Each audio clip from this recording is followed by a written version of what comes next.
এক মহিলা প্রতিদিন রান্না করার সময় তার রান্নাঘরের পাশে বসেই ওং নমো ভগবতে বাসুদেবায় নমো এই মন্ত্রটি জপ করতে লাগলো। আলাদা করে যে পুজো পাঠ করবে সেই সময়ও সে পেত না, তাই সে কাজ করতে করতে সে প্রভুর নাম নিত।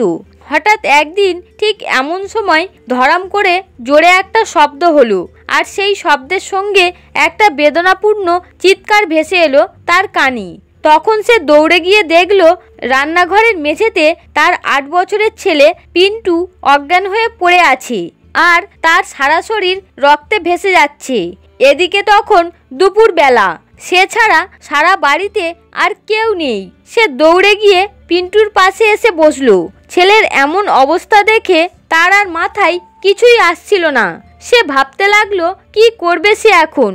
এই 25 দিন আগেই তো তার শরীরে অ্যাপেন্ডিক্স অপারেশন হয়েছিল, তারপরেও না জানি এত শক্তি তার মধ্যে কোথা থেকে এলো যে সে পিন্টুকে কোলে করে তুলে নিল এবং হাসপাতালের উদ্দেশ্যে মেন রাস্তা ধরে ছুটতে লাগলো। দুপুরের নির্জন রাস্তায় কোনো গাড়ি পাওয়া গেল না।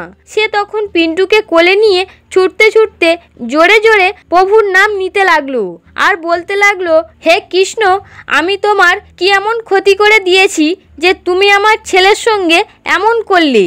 হাসপাতাল কাছাকাছি হওয়ার কিছুক্ষণের মধ্যেই সে হাসপাতালে এসে পৌঁছালো আর ডাক্তারবাবুর দেখাও পেয়ে গেল। আর তখনই ডাক্তারবাবু অবিলম্বে তার ছেলে পিন্টুর চিকিৎসা শুরু করে দিল। খুব দ্রুত পিন্টুর চিকিৎসা সম্পূর্ণ হলো, কারণ তার মাথায় চোট লাগলেও চোট বেশি গুরুতর ছিল না। পিন্টুর জ্ঞান ফিরে এলো এবং তার কিছুক্ষণ পরেই পিন্টু কিছুটা সুস্থ বোধ করলো। কিছুক্ষণ হাসপাতালে থাকার পর ওই মহিলা পিন্টুকে নিয়ে বাড়ি ফিরে এলো। এরপর রাতে যখন বাড়িতে সবাই একসঙ্গে টিভি দেখছিল, তখন হঠাৎ মহিলাটির মন আবার অস্থির হয়ে পড়ল। সে তখনও ভগবানকে মনে মনে দোষারোপ করে যাচ্ছিল।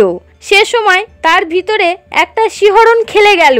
তার মনে পড়ে গেল গতকালই তো রান্নাঘরের পাইপের কাজ হয়েছিল, আর পাইপটা ঠিক সেখানেই ছিল যেখানে পিন্টু পড়ে যায়। যদি কাল ওই মিস্ত্রি না আসে তখন কি হবে? এরপর মহিলাটির হাত চলে যায় তার পেটের দিকে, যেখানে তার অ্যাপেন্ডিক্সের অপারেশন হয়েছিল। অপারেশনের সেলাই সবুজ হয়ে আছে, এখনো শুকায়নি। তখন এই ভেবে সে আশ্চর্য হয়ে গেল যে কিভাবে 30-35 কেজির পিন্টুকে সে ওই অবস্থায় কোলে তুলে নিয়ে দৌড়েছিল, কিভাবেই বা হাসপাতালে পৌঁছেছিল। অপারেশনের পর যে মহিলা কাপড়ের বালতিও হাতে নিয়ে ছাদে পর্যন্ত যেতে পারতো না, সে আজ কিভাবে পারল? আর ডাক্তারবাবু, সে তো প্রত্যেক দিন 1টার সময় চলে যান, তাহলে আজ ডাক্তারবাবু 2টো পর্যন্ত হাসপাতালে কি করছিলেন? আর হাসপাতালে পৌঁছানো মাত্রই তার ছেলের চিকিৎসাও হয়ে গেল। তার মনে হতে লাগলো যেন কেউ তার ছেলের চিকিৎসা করার জন্যই অপেক্ষা করছিল।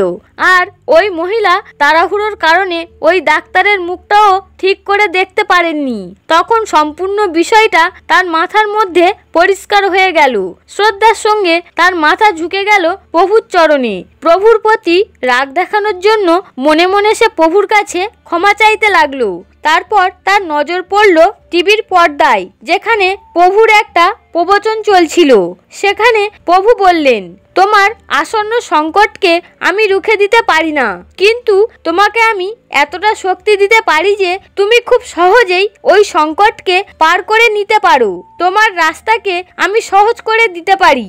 শুধু একটা কথা মনে রেখো, সততার পথে চলো, ধর্মের পথে চলো। তখন মহিলাটির চোখ চলে যায় ড্রয়িং রুমে রাখা শ্রীকৃষ্ণের মূর্তির দিকে, আর সে স্পষ্ট দেখতে পায় যেন ভগবান শ্রীকৃষ্ণ তার দিকে একদৃষ্টে তাকিয়ে আছেন, আর প্রভুর ঠোঁটে লেগে আছে এক স্নিগ্ধ হাসি।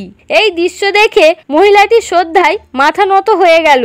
এই জন্যই বলে ভগবান সর্বদা তার ভক্তের সাথে থাকেন, তাই আমাদের উচিত সর্বদা তার উপরে আস্থা রাখা। তাই শত ব্যস্ততার মধ্যেও প্রভুর নাম কখনো নিতে ভুলবেন না।